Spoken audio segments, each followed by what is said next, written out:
Au carrefour de l'Europe et de l'Asie, coincé entre la steppe illimitée et l'étendue chatoyante de la plus grande mer intérieure du monde, se trouve une république de pierre et de ciel. Son nom, d'origine turco-persane, signifie simplement la terre des montagnes. C'est le Daghestan. C'est un territoire défini non pas par de douces plaines, mais par une collision de paysages dramatiques et verticales. Ici, dans un espace plus petit que de nombreuses nations européennes, la Terre plonge des glaciers alpins au désert situé sous le niveau de la mer. Ce gradient extrême n'est pas seulement une caractéristique du terrain, c'est le moteur de son existence, la force qui a forgé l'un des environnements les plus biodiversifiés et les plus difficiles de l'hémisphère nord. C'est une terre de contrastes profonds, presque vertigineux.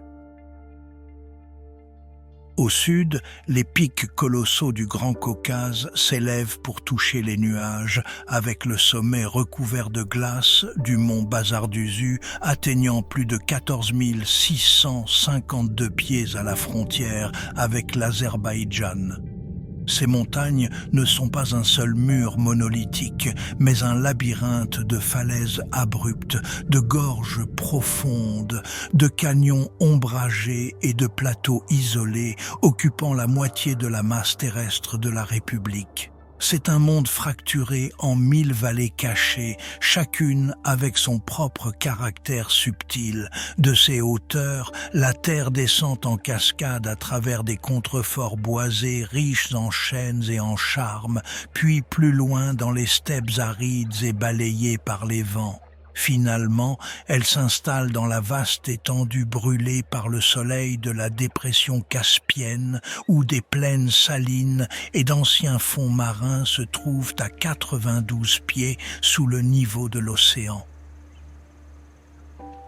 Ce monde vertical entier, une chute de près de 14 764 pieds, est compressé dans un territoire compact, créant une mosaïque de microclimats et d'habitats empilés les uns sur les autres comme les étages d'un grand gratte-ciel naturel. C'est cette compression, cette juxtaposition intense de mondes qui a fait du Daghestan un creuset d'évolution, un point chaud de la biodiversité mondiale où les lignées anciennes persistent et de nouvelles formes de vie ont émergé dans un isolement splendide.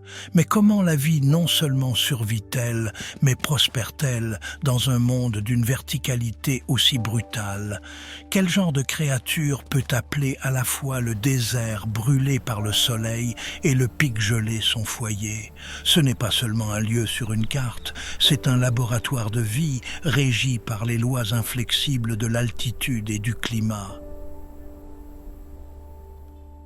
Ces montagnes sont un moteur parfait pour créer de nouvelles vies. Une seule population, de lézards par exemple, est séparée par un nouveau canyon ou une crête montante. Dans 10 000 ans, vous pourriez avoir 2 espèces distinctes là où il y en avait une. Chaque vallée est un monde en soi, un laboratoire isolé pour l'évolution. Le Daghestan n'héberge pas seulement la biodiversité, il la fabrique activement. Plus de 1800 rivières, les artères du Caucase, naissent de la neige et de la glace des hauts sommets. Les grandes rivières, le Soulak, le Samour et le Terek, se frayent un chemin vers l'est, leurs eaux d'un vert gris laiteux chargées de limon glaciaire. Elles transportent de l'eau et des sédiments vivifiants des hauteurs stériles vers les basses terres fertiles. Ce sont des couloirs de vie, reliant la zone alpine gelée aux deltas subtropicaux, leurs rives bordées de forêts riveraines uniques qui se dressent comme des rubans verts dans un paysage souvent aride. Leur voyage se termine sur le littoral de près de 250 milles de la Caspienne, un monde en soi, dont les eaux salines recèlent les secrets de la vie ancienne qui fait maintenant face à un avenir incertain. Le climat, comme la Terre, est une tapisserie d'extrêmes. Les plaines du nord sont desséchées, recevant moins de 10 pouces de pluie par an, tandis que les versants des montagnes, qui captent les vents chargés d'humidité de la mer, peuvent être inondés avec 3 fois cette quantité. Les montagnes agissent comme un grand mur, créant une ombre de pluie prononcée qui dicte le caractère de la terre de chaque côté, tout en créant des zones de vie verticales distinctes sur leurs propres flancs. En hiver, les hautes terres sont enfermées dans un silence glacial pendant 5 longs mois, avec des températures plongeant à 20 degrés sous zéro sous un linceul persistant de nuages. C'est une terre de carrefour et de refuge où les espèces d'Europe, d'Asie et du Moyen-Orient se mêlent et où d'anciens écosystèmes relictuels, comme les forêts de lianes subtropicales du delta de Samour, ont survécu depuis la période tertiaire, des musées vivants d'un passé plus chaud et plus humide. Comprendre la vie ici, c'est comprendre le pouvoir de la montagne. Les remparts les plus hauts et les plus inaccessibles du Caucase sont le domaine d'un véritable maître des montagnes. Le Tur du Caucase oriental ou Tur du Daghestan est un animal sculpté par la falaise. Grande chèvre sauvage endémique de la moitié orientale du Grand Caucase, son existence entière est une négociation avec la gravité. Son corps puissant et trapu et ses pattes musclées sont parfaitement adaptés à la vie sur des surfaces quasi verticales. Ses sabots, aux bords tranchants et fendus avec un coussinet intérieur doux et souple, offrent une adhérence sur les rebords les plus étroits qui semblent défier les lois de la physique. Il se déplace sur les parois rocheuses abruptes non pas avec une hâte imprudente, mais avec une assurance calme et délibérée, une fluidité qui témoigne de millénaires passés dans ce monde vertical. Le Tur est l'âme de ces hauts sommets, un emblème de la nature sauvage du Daghestan. Leur vie est un cycle de migration saisonnière, un voyage vertical dicté par la disponibilité de la nourriture et la profondeur de la neige.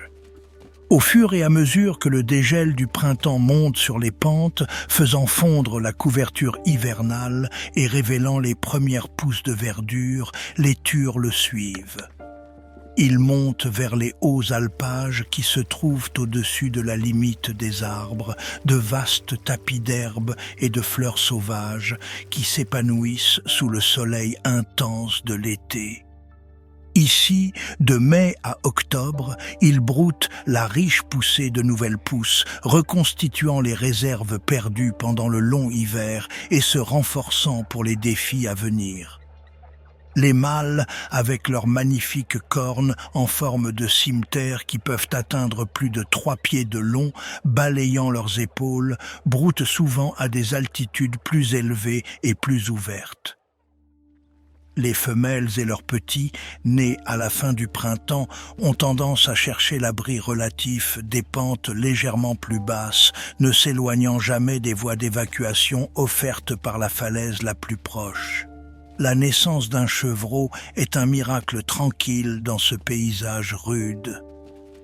La femelle trouvera un rebord isolé et quelques heures après sa naissance, le jeune Tur est sur ses pieds, son sens inné de l'équilibre lui permettant déjà de naviguer sur le terrain dangereux dont sa vie dépendra. Pourtant, ce miracle est d'une fragilité terrifiante. Avec des aigles qui tournent au-dessus et des loups qui patrouillent en dessous, quelles sont les chances réelles que cette petite créature vulnérable vive pour voir son premier hiver ? La montagne donne la vie, mais elle n'offre aucune garantie.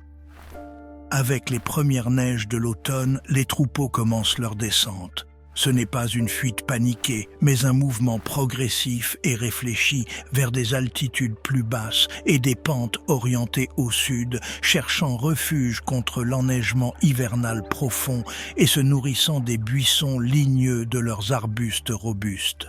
C'est à cette époque, de la fin novembre à janvier, que le tissu social du Tur est transformé. Le rut commence. Les grands mâles solitaires qui ont passé l'été en groupe de célibataires sont maintenant poussés par un puissant impératif hormonal. Ils descendent de leurs rochers solitaires, leur corps puissant se découpant sur le pâle soleil d'hiver. L'air, autrefois immobile, crépite maintenant d'une nouvelle tension. Ils cherchent les troupeaux de femelles, et là où ils se rassemblent, le conflit est inévitable. Les vallées deviennent des arènes pour certaines des compétitions les plus dramatiques du monde naturel. Cela commence par des postures, une démonstration de puissance brute où les rivaux marchent parallèlement les uns aux autres, évaluant la taille et la force de l'autre. Mais ces rituels dégénèrent souvent, la charge est explosive, le bruit des cornes qui s'écrasent contre les cornes est un craquement percussif et aigu qui brise le silence de la montagne, un son qui peut porter sur des kilomètres, une déclaration de dominance et le droit non négociable de se reproduire. Ce sont des batailles d'endurance brutale et épuisante menées au bord de chutes abruptes. Le bilan physique est immense. Un mâle peut perdre une partie importante de son poids corporel pendant le rut, entrant dans la partie la plus rude de l'hiver, dans un état affaibli et vulnérable. Pour le vainqueur, la récompense est l'immortalité génétique. Pour le perdant, c'est souvent une mort lente dans le froid à venir. C'est un prix élevé à payer pour engendrer la prochaine génération, un prix qui pose la question, une compétition aussi brutale est-elle le seul moyen d'assurer la force de l'espèce ? Et alors que les mâles épuisés s'éloignent du champ de bataille, leur épreuve est loin d'être terminée. En fait, leur moment de plus grande faiblesse vient de commencer. Cependant, cette magnifique créature n'existe pas dans le vide.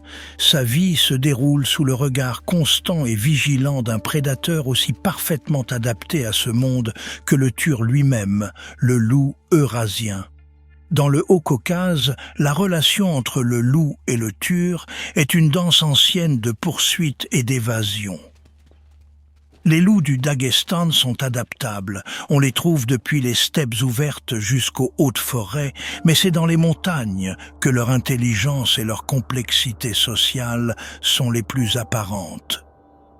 Pendant l'hiver, lorsque la neige est profonde dans les vallées, les meutes de loups deviennent plus cohésives, plus concentrées. Ils se déplacent avec une démarche étrange et infatigable, utilisant les sentiers de gibier établis et les lits de rivières gelées comme des autoroutes. Ils utilisent le terrain à leur avantage, leur stratégie de chasse collaborative témoignant de leur intelligence sociale. Une meute peut se séparer, certains membres conduisant un troupeau de turs vers une embuscade cachée ou dans des congères de neige profonde où leur proie aux longues pattes s'enlise, devenant vulnérable.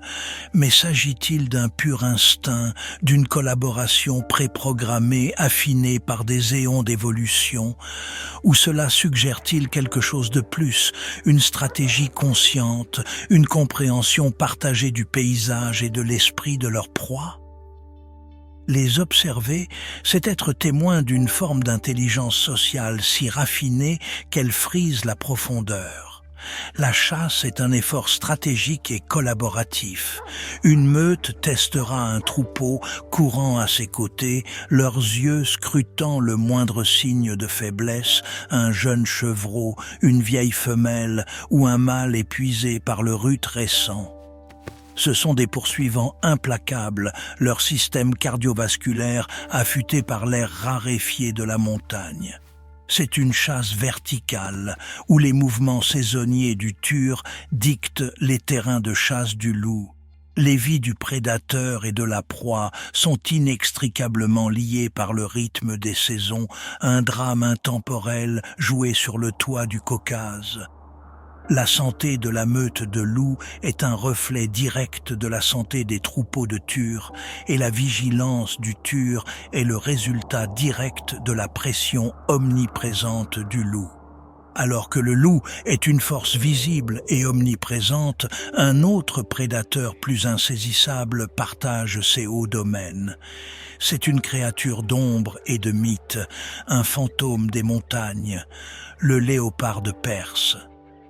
En danger critique d'extinction à travers le Caucase, sa population n'est qu'un fragile scintillement de ce qu'elle était autrefois, avec peut-être moins de 100 individus restants dans toute la région. Au Daghestan, sa présence est un secret gardé par les paysages les plus reculés et les plus accidentés, un murmure dans l'immensité des montagnes. Le léopard est un chasseur solitaire, actif principalement au crépuscule et à l'aube, se fondant dans le paysage à mesure que la lumière s'estompe. Son monde est fait de furtivité et d'une patience infinie. Son pelage magnifiquement tacheté, un motif de rosette sur un fond pâle et fauve, offre un camouflage presque parfait contre la lumière tachetée de la forêt et les roches couvertes de lichens de la zone subalpine. Il se déplace avec une grâce silencieuse et fluide, ses pattes rembourrées ne faisant aucun bruit. Il est capable de couvrir de vastes territoires qui peuvent s'étendre sur des centaines de milles carrés, ses mouvements étant une évaluation constante de son domaine. Une chasse réussie, souvent du tur que nous avons vu sur les plus hauts sommets, exige une immense habileté et une connaissance intime du terrain. Une seule embuscade bien placée peut fournir de la nourriture pendant une semaine, un répit vital dans un monde de rareté. Mais que se passe-t-il lorsque la proie est rare ou lorsqu'une chasse échoue? Comment un fantôme solitaire, entièrement dépendant de sa propre force, endure-t-il les longues semaines de faim? La ligne entre prospérité et famine est, pour le léopard, incroyablement mince. L'existence continue du léopard au Daghestan est un point d'interrogation. Les observations sont rares, souvent dans les zones frontalières partagées. Cependant, cette magnifique créature n'existe pas dans le vide. Sa vie se déroule sous le regard constant et vigilant d'un prédateur aussi parfaitement adapté à ce monde que le tur lui-même, le loup eurasien.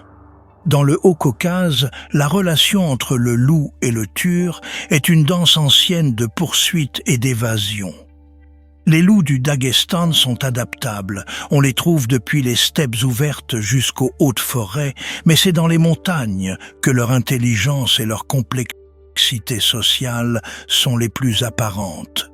Pendant l'hiver, lorsque la neige est profonde dans les vallées, les meutes de loups deviennent plus cohésives, plus concentrées. Ils se déplacent avec une démarche étrange et infatigable. Ce son rauque que vous pourriez entendre au crépuscule, comme une scie coupant du bois, c'est le son de l'écosystème en équilibre. Le léopard est le pivot sur lequel ce monde tourne. Sa voix unique est un témoignage de la puissance de la nature. Perdre ce son, c'est regarder les balances basculer dans un silence irréversible. Ce fantôme des montagnes est maintenant au centre d'un programme de réintroduction ambitieux. Dans un centre de reproduction dédié loin de ces montagnes, des léopards sont élevés pour être relâchés dans la nature.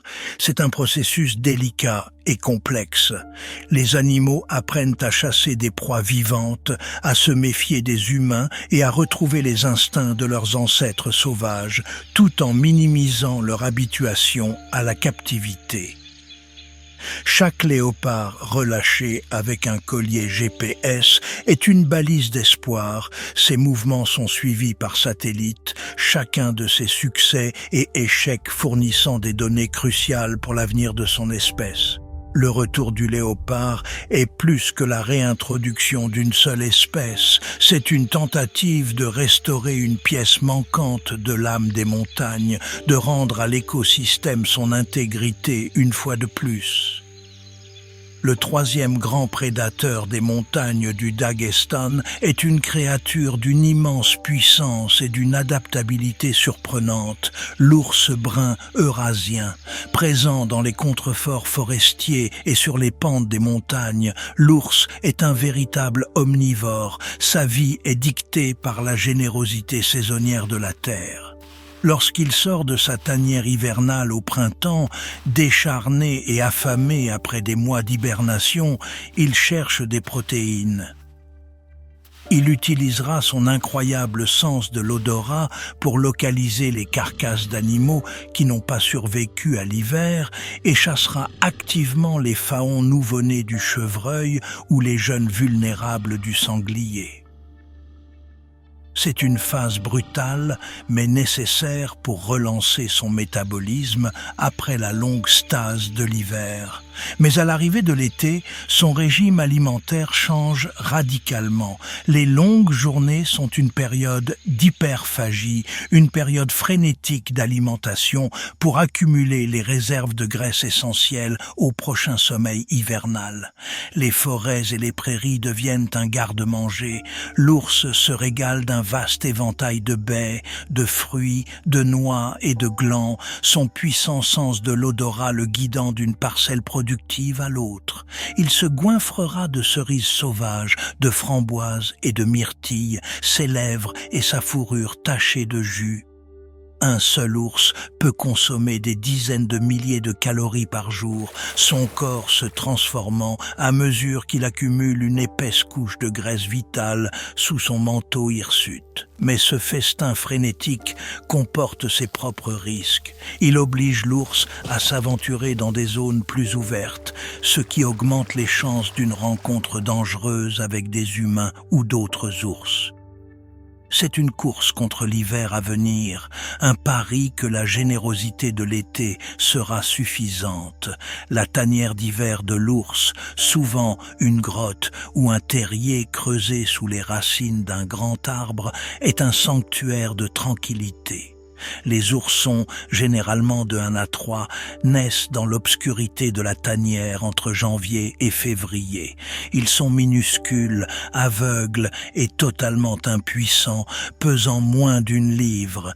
Ils se nourrissent du lait riche de leur mère, grandissant lentement pendant qu'elle somnole dans un état d'activité métabolique réduite. Ils en sortent avec elle au printemps, clignant des yeux dans la nouvelle lumière et resteront à ses côtés pendant un maximum de 2 ans.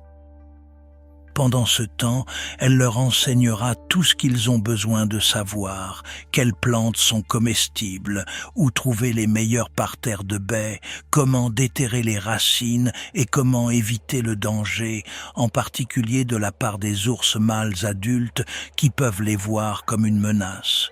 C'est un apprentissage intensif de l'art d'être un ours, un transfert de connaissances qui assure la survie de la prochaine génération. Mais que se passe-t-il si cette éducation est interrompue?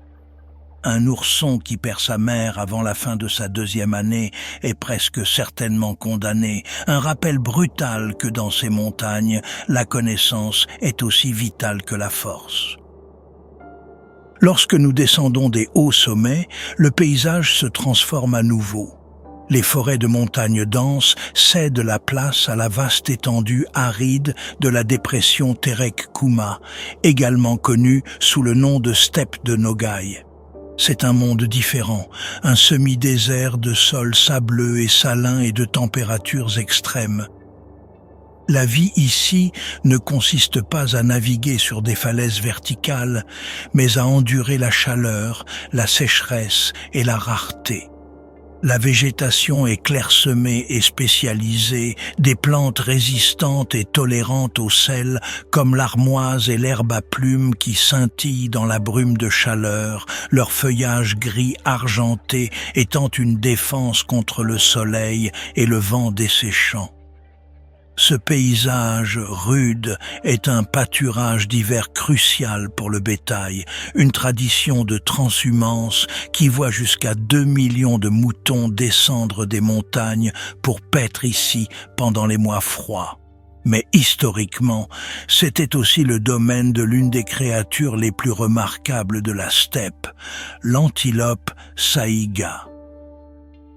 Avec son nez distinctif et bossu qui fonctionne comme un climatiseur biologique, filtrant la poussière en été et réchauffant l'air glacial en hiver, le saïga est une adaptation parfaite au climat continental extrême. Bien que largement extirpé de cette région en raison de la chasse historique et de la perte d'habitat, son fantôme hante toujours la steppe, un rappel des grands troupeaux qui parcouraient autrefois ces plaines. En regardant à travers la brume de chaleur chatoyante, on ne peut s'empêcher de se demander « Que faudrait-il pour revoir ce fantôme redevenir chair et sang ?» Y a-t-il un chemin de retour pour le saïga au Daghestan, ou son temps ici est-il passé pour toujours ? L'écosystème abrite toujours quelques 50 espèces de mammifères, y compris le renard corsac rapide et une variété de reptiles robustes comme le lézard des steppes, tous adaptés à une vie de conservation et d'opportunisme dans une terre où l'eau est la denrée la plus précieuse. La santé de cette steppe est un équilibre délicat, constamment menacé par le surpâturage et l'avancée lente et rampante de la désertification, un processus accéléré par un climat qui se réchauffe. Combien de fils de cette toile fragile peuvent être brisés avant que l'écosystème entier ne se transforme en un véritable désert ? Plus au sud, à l'embouchure de la rivière Samour, se trouve un écosystème qui ressemble à un portail vers un autre temps. C'est la forêt de lianes de Samour, une relique de la période tertiaire, l'une des dernières de son genre en Russie. Ici, dans le climat subtropical humide du delta, des chênes, des peupliers et des charmes géants sont recouverts d'épaisses vignes à feuilles persistantes ou lianes, créant une canopée dense, semblable à une jungle qui filtre la lumière du soleil dans un crépuscule vert perpétuel. Cette forêt est un musée vivant, un refuge pour des espèces qui étaient autrefois très répandues dans un monde plus chaud et plus humide. Marcher sous sa canopée, c'est comme faire un pas dans le passé lointain. Mais quels autres secrets biologiques, quels autres fossiles vivants restent cachés dans son crépuscule vert, encore inconnu de la science ? C'est un habitat critique, abritant plus de 1000 espèces de plantes et servant d'escale et de terrain d'hivernage vitaux pour d'innombrables oiseaux migrateurs et même d'abri pour le lynx eurasien. C'est aussi un lieu de frai crucial pour les poissons anciens de la mer Caspienne, leur cycle de vie étant inextricablement lié à l'eau douce du Samour. L'existence de cette forêt dépend entièrement de la santé de la rivière, ce qui la rend profondément vulnérable aux décisions de gestion de l'eau prises loin en amont. Tout le bord oriental du Daghestan est défini par la mer Caspienne, une vaste étendue d'eau enclavée qui est un monde en soi. Ces eaux sont salines, mais seulement environ un tiers aussi salées que les océans du monde, créant un environnement saumâtre unique qui soutient une faune que l'on ne trouve nulle part ailleurs sur Terre. Mais ce monde unique est en état de crise.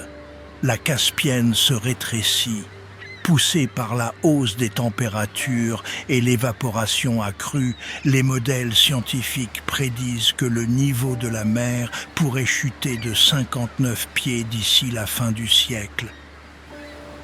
Arrêtez-vous et imaginez cela un instant. Une chute verticale de 59 pieds. C'est la hauteur d'un bâtiment de 6 étages. Imaginez le littoral actuel, puis imaginez-le à près d'un demi-mile plus loin, les vieux ports et villages de pêcheurs échoués dans un désert toxique et salé. Une telle chute réduirait sa surface d'un quart, transformant de vastes baies peu profondes comme Kizlyar en désert de sel sans vie. Qu'arrive-t-il au climat de toute la région lorsque sa grande mer intérieure est si radicalement modifiée ?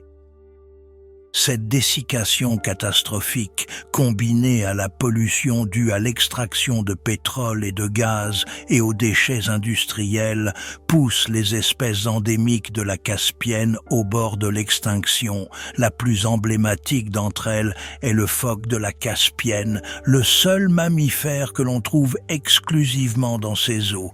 C'est la plus petite espèce de phoque au monde et sa population est passée de plus d'1 million il y a un siècle à peut-être moins de 70 000 aujourd'hui.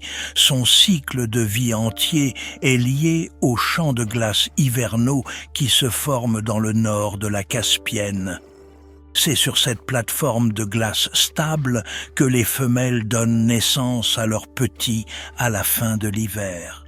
Les petits, avec leur pelage de fourrure de lanugo blanche, sont allaités sur la glace jusqu'à ce qu'ils soient assez forts pour survivre dans l'eau froide.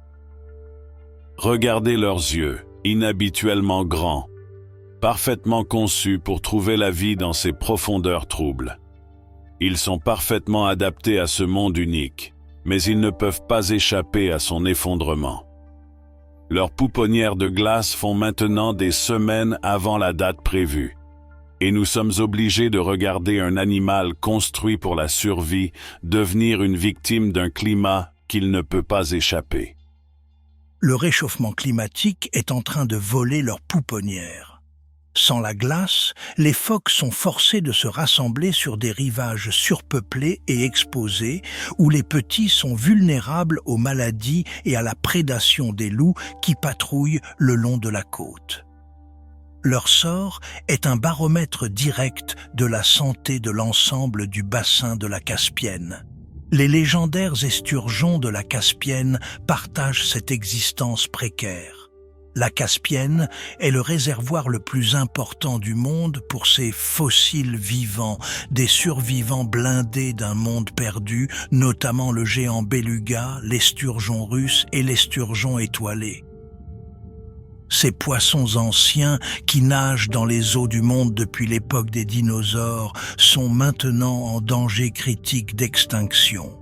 Des décennies de surpêche pour leur caviar prisé, associées à la construction de barrages sur leurs rivières natales qui bloquent leurs migrations épiques de frai, ont entraîné un déclin catastrophique. Ce sont des poissons anadromes, passant la majeure partie de leur longue vie dans la mer Caspienne, mais ayant besoin de rivières d'eau douce pour se reproduire. Leur maturité tardive, certains ne se reproduisant pas avant d'avoir 20 ans, et leurs frais peu fréquents les rendent exceptionnellement vulnérables aux pressions humaines. Le sort du phoque et de l'esturgeon n'est pas une tragédie isolée. Ce sont les symptômes d'une défaillance systémique, un avertissement que tout ce monde aquatique unique est sur le point de s'effondrer. La position du Daghestan en tant que pont géographique en fait un goulot d'étranglement crucial sur l'une des grandes super-autoroutes aviaires du monde. Chaque printemps et automne, des millions d'oiseaux voyagent le long de la voie de migration de la Caspienne occidentale, se déplaçant entre leurs aires de reproduction en Sibérie et leurs foyers d'hivernage en Afrique et au Moyen-Orient. Les zones humides côtières, en particulier les deltas et la baie de Kizlia, le réchauffement climatique est en train de voler leurs pouponnières. Sans la glace, les phoques sont forcés de se rassembler sur des rivages surpeuplés et exposés, où les petits sont vulnérables aux maladies et à la prédation des loups qui patrouillent le long de la côte. Leur sort est un baromètre direct de la santé de l'ensemble du bassin de la Caspienne. Les légendaires esturgeons de la Caspienne partagent cette existence précaire. La Caspienne est le réservoir le plus important du monde pour ses fossiles vivants, des survivants blindés d'un monde perdu, notamment le géant beluga, l'esturgeon russe et l'esturgeon étoilé. Ces poissons anciens qui nagent dans les eaux du monde depuis l'époque des dinosaures sont maintenant en danger critique d'extinction. Des décennies de surpêche pour leur caviar prisé, associées à la construction de barrages sur leur rivière natale qui bloquent leurs migrations épiques de frai, ont entraîné un déclin catastrophique. Ce sont des poissons anadromes, passant la majeure partie de leur longue vie dans la mer Caspienne, mais ayant besoin de rivières d'eau douce pour se reproduire. Leur maturité tardive, certains ne se reproduisant pas avant d'avoir 20 ans, et leurs frais peu fréquents les rendent exceptionnels. Certains de ces oiseaux ont volé pendant une semaine sans s'arrêter, un exploit d'endurance qui défie l'imagination. Ils arrivent au bord de l'épuisement, ayant brûlé près de la moitié de leur poids corporel comme carburant. Cette zone humide n'est pas seulement un arrêt, c'est une promesse. Si nous brisons cette promesse, leur voyage épique à travers un continent se termine en tragédie. Dans les remparts imposants des hautes montagnes, où l'air se raréfie et le monde se déploie en dessous dans un panorama de roches et de prairies, un souverain distinct règne sur les cieux. Ici, les oiseaux de proie résidents ne sont pas de simples visiteurs, mais l'âme durable de la nature alpine. L'aigle royal est le prédateur aérien suprême incontesté, un monarque à plumes dont la domination est absolue. C'est une créature née du paysage lui-même, planant avec d'immenses et larges ailes sur les colonnes invisibles des courants ascendants thermiques qui s'élèvent des pentes réchauffées par le soleil. Sa présence est une déclaration de nature sauvage. Depuis son air semblable à une forteresse construite dans les remparts imposants des hautes montagnes, où l'air se raréfie et le monde se déploie en dessous dans un panorama de roches et de prairies, un souverain distinct règne sur les cieux. Ici, les oiseaux de proie résidents ne sont pas de simples visiteurs, mais l'âme durable de la nature alpine. L'aigle royal est le prédateur aérien suprême incontesté, un monarque à plumes dont la domination est absolue. C'est une créature née du paysage lui-même, planant avec d'immenses et larges ailes sur les colonnes invisibles des courants ascendants thermiques qui s'élèvent des pentes réchauffées par le soleil. Sa présence est une déclaration de nature sauvage. Depuis son air semblable à une forteresse, construite sur une paroi de falaise abrupte et inaccessible pour se protéger de toute menace concevable, son regard télescopique imperturbable balaie le vaste terrain. Avec une concentration née de millions d'années de perfection prédatrice, il scanne les prairies alpines et les éboulit à la recherche du scintillement d'une marmotte, du pas hésitant d'un jeune ture ou de la course effrénée d'un lièvre de montagne. Sa puissance est à couper le souffle, mais sa grâce est ce qui le définit vraiment, une congruence parfaite et fluide avec la grandeur du paysage qu'il habite. Et ici aussi, nous trouvons à nouveau le gypaète barbu, un maître d'un genre différent. Si l'aigle est la puissance brute de la montagne, le gypaète est son intellect ancien. Ce magnifique oiseau est un résident toute l'année, un témoignage du pouvoir de la spécialisation. Alors que d'autres espèces fuient l'hiver brutal, le gypaète prospère, s'étant taillé une niche qu'aucune autre créature ne peut remplir. C'est un ostéophage, un mangeur d'os.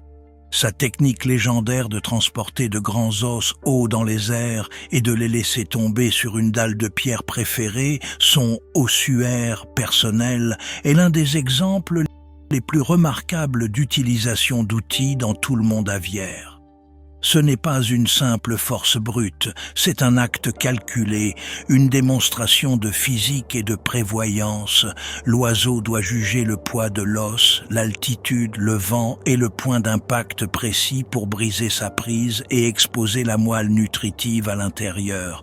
C'est un comportement qui ne nécessite pas seulement de la force, mais une tradition apprise, une culture transmise d'une génération à l'autre. La question hante l'imagination. Comment le premier gypaète a-t-il découvert cela?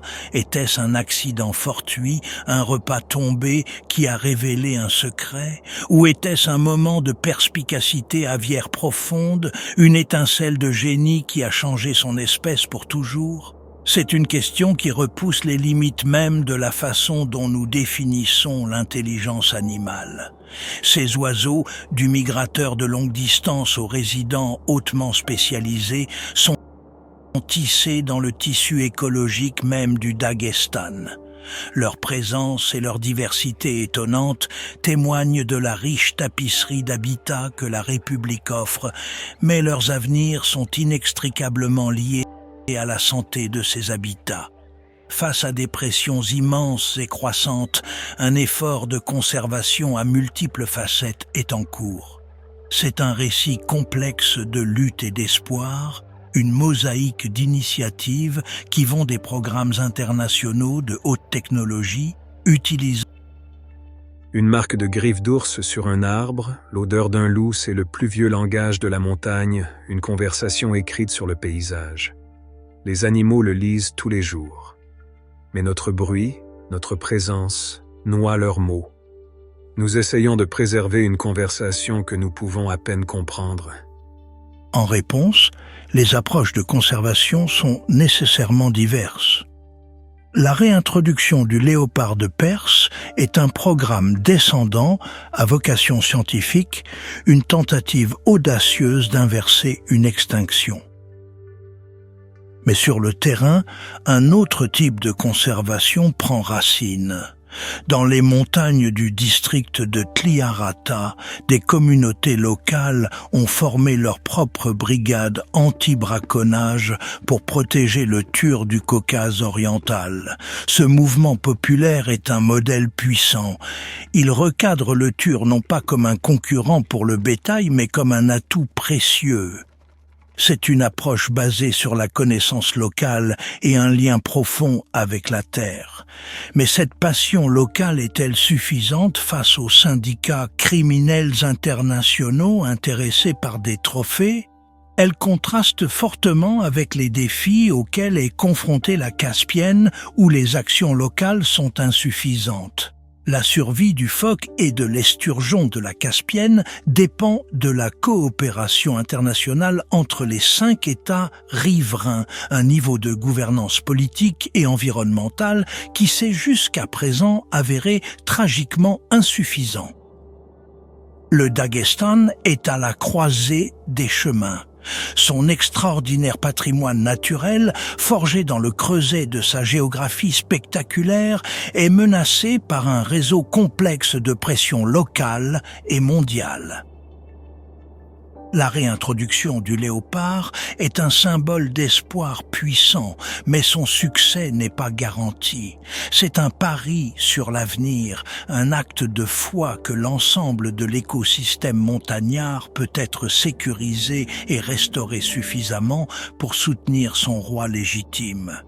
Un avenir résilient pour la terre des montagnes ne peut être assuré que par un engagement soutenu envers la science, la coopération transfrontalière et surtout l'autonomisation des communautés locales pour qu'elles deviennent les gardiens dévoués de leur propre patrimoine naturel irremplaçable.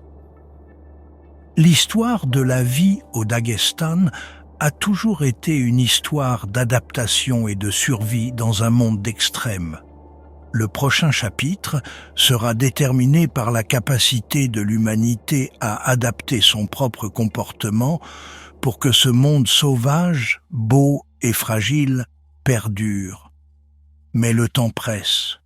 La science est claire. Les avertissements de l'écosystème se font de plus en plus forts. De la glace de la Caspienne qui disparaît aux forêts silencieuses où le léopard ne rôde plus. Les efforts disparates des scientifiques, des gouvernements et des villageois locaux se coaliseront-ils en une force assez forte pour inverser la tendance? Ou les générations futures ne connaîtront-elles le cœur sauvage du Daghestan que par des histoires et des photographies granuleuses, un fantôme d'un monde qui a été perdu non pas par manque d'amour, mais par manque de temps? Sous la grande narration des hauts sommets et de la vaste mer, d'innombrables autres vies se déroulent dans les espaces plus intimes de la nature sauvage du Daghestan. Dans les forêts denses qui couvrent les contreforts des montagnes et dans le tissu même des systèmes fluviaux, d'autres spécialistes ont perfectionné leur propre stratégie unique de survie. Leurs histoires, bien que souvent plus silencieuses et plus cachées, ne sont pas moins essentielles à la tapisserie complexe de la vie dans la terre des montagnes. La ceinture forestière du Caucase, un domaine de chênes, de hêtres et de charme, est un monde de lumière tachetée et d'ombre profonde, un contraste frappant avec les hauteurs ouvertes et balayées par le vent préféré par le Tur. C'est le royaume d'un autre habitant de falaise, tout aussi remarquable, le chamois du Caucase. Plus élancé et gracieux que le Tur puissamment bâti, le chamois est un animal de bord, parfaitement à l'aise sur le terrain escarpé où la forêt rencontre la zone alpine. Son pelage, d'un brun riche en été, devient d'un gris-brun pâle en hiver, offrant un excellent camouflage contre l'écorce des arbres et la roche. Le chamois est un acrobate d'une habileté à couper le souffle. Il est capable de sauter 6,5 pieds droits dans les airs ou 20 pieds à travers un gouffre. Cette capacité incroyable est sa principale défense. Alors qu'un Tur pourrait tenir bon ou naviguer sur une paroi rocheuse avec une puissance délibérée, un chamois disparaît. Au premier signe de danger, le craquement d'une brindille qui signale un lynx tapi dans l'ombre ou l'ombre d'un aigle royal qui passe au-dessus de sa tête, il émet un éternuement sifflant et aigu par ses narines. Ce son, une alarme perçante, alerte tous les chamois des environs et en un instant, le troupeau entre en mouvement, bondissant sur des pentes impossibles et disparaissant dans la sécurité des rochers les plus inaccessibles. Leurs sabots, comme ceux du Tur, sont des chefs-d'œuvre de l'ingénierie naturelle, mais leur morphologie plus légère leur confère une agilité différente, une capacité fantomatique à ricocher sur les roches et à se fondre dans le paysage. C'est une danse avec la gravité qui semble presque surnaturelle, mais est-ce une compétence qui s'apprend ou qui est purement innée ? Et dans un monde où les enjeux sont si élevés, que se passe-t-il lorsqu'un seul placement de sabot est mal jugé ou qu'un saut est trop court? La ligne entre l'échappatoire et l'oubli se mesure en pouces. Contrairement aux Turs, qui forment de grands troupeaux, les chamois se trouvent souvent en groupes familiaux plus petits et plus lâches, dirigés par une femelle expérimentée. Les mâles adultes, appelés boucs, sont largement solitaires en dehors du rut d'automne. Ils passent leur journée à brouter les feuilles et les pousses des arbres et des arbustes, leur régime alimentaire étant plus varié que celui du Tur, axé sur l'herbe. En hiver, ils se retirent plus profondément dans les pentes boisées, utilisant leurs sabots pour creuser la neige à la recherche de feuilles gelées et de lichens accrochés aux troncs d'arbres. La vie d'un chamois est une vigilance constante, une énergie nerveuse parfaitement adaptée à un monde où le danger peut surgir en silence de l'ombre de la forêt en contrebas ou s'abattre du ciel vide au-dessus. Plus profondément dans ces mêmes forêts, dans le sous-bois tranquille où la lumière du soleil a du mal à atteindre le sol, vit un ongulé plus secret, le chevreuil de Sibérie. Plus petit et plus délicat que les autres mammifères à sabots des montagnes, le chevreuil est une créature du couvert dense. Sa vie ne se déroule pas sur la scène ouverte des prairies alpines, mais dans le monde intime et clos des bois. pendant la journée, il se repose souvent dans une dépression peu profonde ou forme, complètement caché de la vue, son pelage d'été brun rougeâtre offrant un camouflage parfait au milieu des feuilles mortes et des fougères. Il est principalement crépusculaire, sortant aux heures de lumière douce de l'aube et du crépuscule pour brouter les plantes herbacées, les bourgeons et les feuilles tendres. La vie sociale du chevreuil est très différente de celle du thur ou du chamois qui vivent en troupeau. Ils sont territoriaux, un mâle ou bouc défendant une zone spécifique contre d'autres mâles. Au printemps et au début de l'été, il marque les limites de son domaine en frottant les glandes odoriférantes de son front contre les arbres et en battant les branches basses avec ses bois courts et pointus. Ce ne sont pas les grands bois d'un thur, mais de petites armes en forme de poignard utilisées lors de brèves mais vicieuses disputes territoriales. La stratégie de reproduction du chevreuil est l'une des adaptations les plus fascinantes de la nature. Le rut se produit sous la chaleur de la fin de l'été. Une période d'activité intense où le mâle pourchassera la femelle ou la biche en cercle, usant souvent un anneau de chevreuil dans le sol de la forêt. Mais après l'accouplement, quelque chose de remarquable se produit. L'ovule fécondé ne s'implante pas immédiatement dans l'utérus de la biche. Au lieu de cela, son développement est mis en pause dans un état d'animation suspendu connu sous le nom de diapause embryonnaire. L'embryon ne recommencera à grandir qu'au milieu de l'hiver. Cette adaptation incroyable garantit que les faons, généralement des jumeaux dont le pelage est tacheté de taches blanches pour le camouflage, naissent le printemps suivant, en mai ou en juin, lorsque la forêt est luxuriante de nouvelles pousses et que la nourriture est abondante.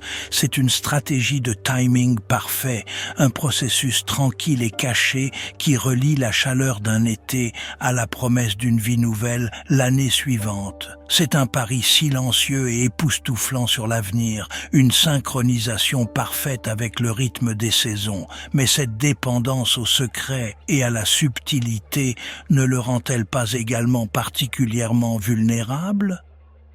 Un thur peut utiliser la puissance et un chamois peut utiliser la vitesse, mais comment le chevreuil se défend-il lorsque la forêt qui le cache commence à rétrécir ? Le sol forestier que le chevreuil parcourt si légèrement est constamment labouré et retourné par un autre résident, bien plus robuste, le sanglier.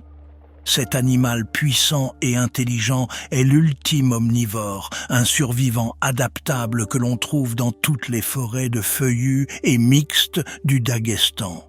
Ils vivent en groupes sociaux appelés compagnies, généralement dirigés par une matriarche dominante et plus âgée. Ces groupes se composent de femelles apparentées et de leurs petits, tandis que les mâles adultes, avec leur formidable défense recourbée vers le haut, ont tendance à vivre une vie solitaire, ne rejoignant les compagnies que pendant la saison de reproduction. Le sanglier est un ingénieur vital pour l'écosystème. Sa vie entière est une recherche de nourriture et son outil principal est son groin robuste et cartilagineux qu'il utilise pour fouiller et labourer le sol de la forêt.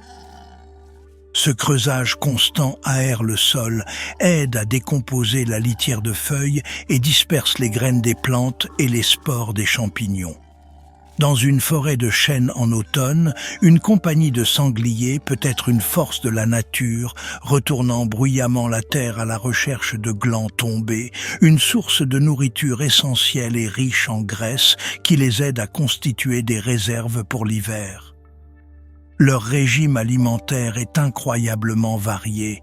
Ils mangent des racines, des tubercules, des vers, des insectes, de la charogne et même les petits oiseaux nichant au sol. Cette adaptabilité est la clé de leur succès. Bien qu'ils soient une espèce de proie cruciale pour les principaux prédateurs de la région, en particulier le léopard de Perse et le loup, un sanglier acculé en particulier un grand mâle avec ses défenses acérées comme des rasoirs, est un adversaire redoutable et dangereux. Sa présence grognante et reniflante est un rappel constant et terre-à-terre de l'énergie profonde et primale de la forêt. Ils sont, dans tous les sens du terme, les jardiniers infatigables de la forêt. Mais alors que leurs effectifs fluctuent, il faut se demander où est la ligne entre l'ingénierie bénéfique et la perturbation potentielle. Ce même comportement de fouille, dans une forêt endommagée ou fragmentée, pourrait-il en fait entraver la régénération plutôt que de l'aider ? C'est un équilibre délicat, géré uniquement par la présence de leurs prédateurs. Loin du grand drame des hauts sommets, d'autres chasseurs, non moins habiles, exercent leur métier dans des domaines plus spécialisés. Si le léopard est le fantôme des rochers hauts et ouverts, alors le lynx de l'Eurasie est le fantôme de la forêt profonde. Sa présence est confirmée dans les forêts denses de lianes subtropicales du delta de Samour, et il habite probablement d'autres forêts isolées dans les contreforts. Le lynx est une créature d'une furtivité profonde, un chasseur parfaitement conçu pour les espaces rapprochés de son habitat de prédilection. Son apparence est incomparable, les longues oreilles touffues qui agissent comme des antennes sensibles, captant les sons les plus faibles, la courte queue à bout noir et les énormes pattes recouvertes de fourrure qui fonctionnent comme des raquettes, permettant un mouvement silencieux et léger sur le sol de la forêt. Le lynx est un pur prédateur d'embuscade.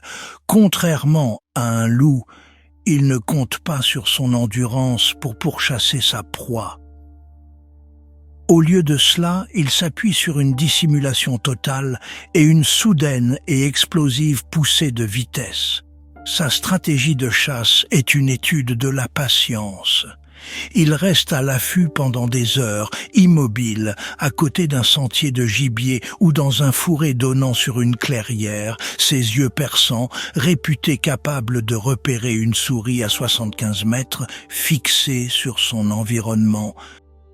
Sa proie préférée est le chevreuil, un animal qui correspond parfaitement à sa taille et à son habitat. La chasse est une affaire silencieuse et angoissante. Le lynx utilisera chaque morceau de couvert, bûche tombée, sous-bois dense, l'ombre d'un grand arbre pour s'approcher à portée de frappe. L'attaque finale est rapide comme l'éclair. Quelques puissants bonds suffisent pour combler la distance, ses griffes étendues pour saisir la proie, pendant qu'il délivre une morsure précise et suffocante à la gorge. Son succès dépend entièrement de l'élément de surprise. Si sa proie le détecte et s'enfuit, le lynx la poursuit rarement sur plus de quelques dizaines de mètres, préférant conserver son énergie et recommencer patiemment l'approche. Ce chat secret est une partie vitale de l'écosystème forestier, un contrôle sur la population d'herbivores qui assure la santé et l'équilibre des forêts qu'il habite si silencieusement. Dans la chaleur torride et les paysages arides de la steppe de Nogaï, un chasseur d'un autre genre endure une vie régie par le soleil. La vipère des steppes, ce petit serpent venimeux, est un maître de la survie dans un environnement de températures extrêmes. En tant qu'ectotherme, sa température corporelle est dictée par son environnement et sa routine quotidienne est une quête soigneusement gérée de l'équilibre thermique. Le matin, il se prélasse sur un morceau de sable chauffé par le soleil ou sur une roche plate, absorbant l'énergie solaire dont il a besoin pour devenir actif. Sa peau pâle et à motifs offre un excellent camouflage contre la terre sèche, le rendant presque invisible pour les proies et les prédateurs. À mesure que le soleil de midi devient implacablement chaud, la vipère se retire, cherchant un abri dans un terrier de rongeurs ou sous un arbuste robuste pour éviter la surchauffe. Elle redevient plus active dans la fraîcheur relative de la fin de l'après-midi et de la soirée. Sa stratégie de chasse est le pôle opposé de la poursuite énergique du loup. C'est un modèle de conservation d'énergie. La vipère restera souvent à l'affût près de l'entrée d'un terrier de gerbille ou le long d'un sentier utilisé par de petits rongeurs, son corps enroulé et parfaitement immobile. Elle s'appuie sur son sens de l'odorat très développé et sa capacité à détecter les vibrations dans le sol. Lorsqu'une souris ou un lézard sans méfiance entre dans la portée, la frappe est instantanée, un flou de mouvement trop rapide pour que l'œil puisse le suivre. Elle injecte un puissant venin hémotoxique, puis se retire immédiatement, attendant patiemment que le venin fasse son travail avant de suivre sa proie mourante à l'odeur. La vie de la vipère est un rythme lent et patient, un témoignage silencieux du fait que dans cette terre rude, le succès n'appartient pas toujours aux rapides et aux forts, mais aux patients et aux parfaitement adaptés. Les rivières qui coulent des glaciers de montagne jusqu'à la mer Caspienne sont plus que de simples caractéristiques géographiques. Ce sont des écosystèmes dynamiques, des couloirs de vie qui abritent leurs propres habitants uniques.